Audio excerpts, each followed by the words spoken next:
Hey guys, welcome back to the channel. तो आप में से बहुत लोगों के मुझे मैसेजेस आ रहे थे इंस्टाग्राम पर, बहुत सारे कमेंट्स आ रहे थे कि बिना मिनॉक्सिडिल के हम बाल कैसे ग्रो कर सकते हैं, या फिर हम मिनॉक्सिडिल यूज़ कर रहे हैं, हम मिनॉक्सिडिल को क्विट कैसे करें, या मिनॉक्सिडिल के साइड इफेक्ट से कैसे बचें। So I totally get you guys कि आप मिनॉक्सिडिल क्यों नहीं यूज़ करना चाहते इसके side effects and life time dependency की वजह से। तो इस वीडियो में मैं आपको सब कुछ बताऊंगा कि आप मिनॉक्सिडिल को कैसे क्विट कर सकते हो, या फिर आप मिनॉक्सिडिल के बिना हेयर ग्रोथ कैसे कर सकते हो। इस वीडियो को बिल्कुल ध्यान से लास्ट तक देखना, मैं आपको सब कुछ बता दूंगा। तो सबसे पहले मैं थोड़ा अपना बता रहता हूँ। मैंने मिनॉक्सिडिल भी यूज़ करा हुआ है और मैंने नॉन मिनॉक्सिडिल सीरम भी यूज़ करा हुआ है। मैंने अबाउट मिनॉक्सिडिल 5 से 7 मंथ्स के लिए यूज़ करा होगा मैक्सिमम। मैंने उसके बाद मिनॉक्सिडिल छोड़ दिया था। मैं मिनॉक्सिडिल के ऊपर पूरी तरह से डिपेंडेंट नहीं हूँ। तो आप मिनॉक्सिडिल कैसे क्विट कर सकते हो उसका आपको मैं तरीका बता रहता हूँ जो मेरे लिए वर्क करा पर्सनली। सो मैंने 5 to 6 मंथ्स के लिए मिनॉक्सिडिल अच्छे से यूज़ करा। उसके बाद जब मुझे मिनॉक्सिडिल को क्विट करना था तो मैंने क्या करा, minoxidil usually twice a day लगाना होता है, मैं वैसे ही यूज़ करता था। मैंने धीरे धीरे मिनॉक्सिडिल की फ्रीक्वेंसी को कम कर दिया। अबाउट दिन में 2 बार की जगह मैंने मिनॉक्सिडिल को 1 बार इस्तेमाल करना शुरू करा, और ऐसे ही कुछ हफ्ते मैंने करा। और उसके बाद मैंने मिनॉक्सिडिल को हफ्ते में 4 बार या फिर 5 बार लगाना शुरू कर दिया था। और ऐसे करते करते मैंने मिनॉक्सिडिल कम ही कर दिया था। I usually don't use minoxidil regularly now. और इसको क्विट करते करते मैंने मिनॉक्सिडिल को एक नॉन मिनॉक्सिडिल सीरम के साथ रिप्लेस कर दिया था। एंड वो नॉन मिनॉक्सिडिल सीरम जानने के लिए आपको उस सीरम के अंदर कुछ ऐसे इंग्रेडिएंट्स चेक करने पड़ेंगे जो हेयर ग्रोथ के लिए बहुत पावरफुल होते हैं। आपके सीरम में रिडेंसिल, प्रोकैपिल, बाइकैपिल और इसके अलावा एक और इंग्रेडिएंट होता है, वो है कैपेक्सिल।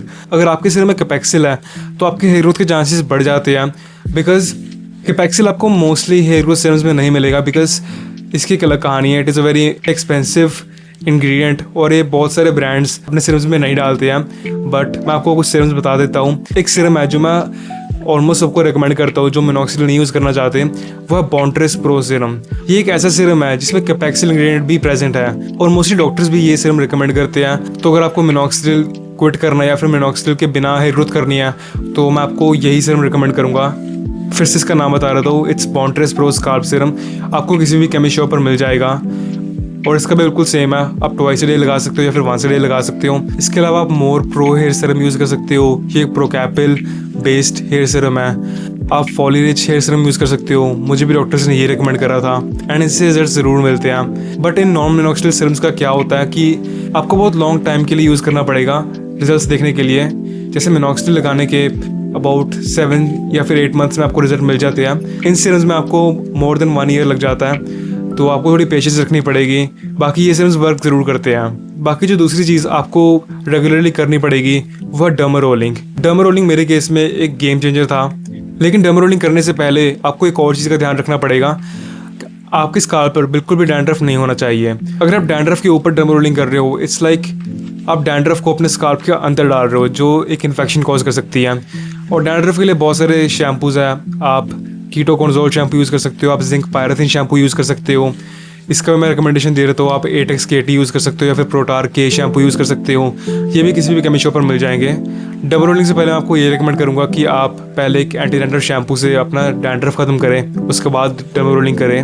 और डबल रोलिंग करने का भी एक तरीका होता है। डबल रोलिंग करने से पहले आप उसको एक आइसोप्रोपाइल अल्कोहल या फिर एक सैनिटाइजर से डिसइंफेक्ट कर लें, उसको 5 मिनट तक पड़े रहने दें। जब वो सूख जाए उसके बाद अपने स्काल्प पर डबल रोलिंग करना शुरू करना। और अगर आप एक सैनिटाइज़र नहीं यूज़ करना चाहते तो आप वाटर को बॉईल करना, और जो वो बॉइलिंग वाटर है उसमें अपने डर्मा रोलर को 3 से 4 मिनट के लिए पड़े रहने देना। वो भी सेम डिसइंफेक्शन का काम ही करता है। मैं खुद भी पर्सनली यही करता हूँ। आपको डर्मा रोलर भी दिखा देता हूँ। अगर आप derma rolling as a beginner use करना चाहते हैं, आप 0.5 mm में ही यूज़ करना। इवन डर्माटोलॉजिस्ट 0.5 mm में ही रिकमेंड करती है पेशेंट्स को। इसका एक बहुत बड़ा मिथ है जो सोशल मीडिया पर हर जगह आपको देखने को मिला हुआ कि इन्फ्लुएंसर्स डर्मा रोलर लेते हैं और बस डर्मा रोलिंग करते रहते हैं।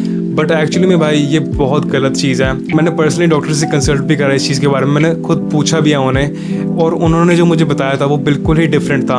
उन्होंने मुझे बताया था कि आपको डर्मा रोलिंग सिर्फ 1 मिनट के लिए करना है, और वो 1 मिनट फुल कंबाइंड है पूरे स्काल्प पर। अभी मैंने डर्मा रोलर बॉइल्ड वाटर से डिसइंफेक्ट करा हुआ है, तो मैं इसको आपको अप्लाई करके दिखा देता हूँ। सो अब आपको करना क्या है, लेट्स से आपको डर्मा रोलिंग यहाँ पर करनी है, तो आपको करना क्या है, आपको बस एक बार ऐसे करना है, एक बार ऐसे, एक बार ऐसे, एंड लाइक दिस। सेम हम इस साइड करेंगे। 1 2 3 एंड 4 एंड दैट्स इट। आपको बस इतनी सी डर्मा रोलिंग करनी है। ज़्यादा डर्मा रोलिंग करने से कोई भी फ़ायदा नहीं होता है, आपको बस नुकसान ही होंगे। स्काल्प पर माइक्रोस्कोपिक लेवल पर इंजरीज हो जाती है, जो आगे जाके एक बहुत बड़ा कंसर्न बन जाता है। इससे अच्छा है बस 1 मिनट डर्मा रोलिंग कर लो हफ्ते में, बहुत फ़र्क पड़ता है। आप यहाँ पर देख सकते हो जो भी ये बेबी हेयर यहाँ पर दिख रहे हैं, ये सारे डर्मा रोलिंग करने के बाद ही देखने को मिले हैं। मेरे यहाँ पर पहले बिल्कुल भी बेबी हेयर नहीं थे। और डर्मा रोलिंग के बाद आपको अपना नॉन मिनॉक्सिडिल सीरम इस्तेमाल करना है। ये करने से आपका जो सीरम है वो अच्छे से अब्जॉर्ब हो जाएगा आपके स्काल्प के अंदर, तो ये चीज़ आपको करनी पड़ेगी। और आपको बस पेशेंस रखनी पड़ेगी। हफ्ते में चाहे आप 2 बार डर्मा रोलिंग कर लो या फिर 1 बार कर लो, पेशेंस आपको रखनी पड़ेगी। अबाउट 1 ईयर तक आपको ये रूटीन फॉलो करनी पड़ेगी, उसके बाद ही कुछ रिजल्ट्स देखने को मिलेंगे। अगर आप बीच में क्विट कर दोगे तो कोई फ़ायदा नहीं होगा। आपको बस पेशेंट और रेगुलर रहना पड़ेगा। बाकी अगर आपको कोई भी हेल्प की ज़रूरत हुई तो कमेंट्स में मुझे अपना कंसर्न बता देना, मैं हेल्प करने की पूरी कोशिश करूँगा आपको। एंड बस यही थी, ऐसे ही मैंने अपना मिनॉक्सिडिल क्विट करा, और ऐसे ही आप मिनॉक्सिडिल क्विट कर सकते हो या फिर बिना मिनॉक्सिडिल के हेयर ग्रोथ कर सकते हो। देखो, हेयर ग्रोथ इससे होनी 100% है, आपको बस रेगुलर और पेशेंट रहना पड़ेगा। बाकी आई होप मैंने इस वीडियो में आपकी सारी क्वेरीज क्लियर कर दी हो। मुझे नीचे ज़रूर बताना कि आपको नेक्स्ट क्या जानना है, और मैं वो चीज़ ज़रूर पूरी करने की कोशिश करूँगा। और फिर इसी के साथ हम मिलते हैं नेक्स्ट वीडियो में। Thank you so much for watching.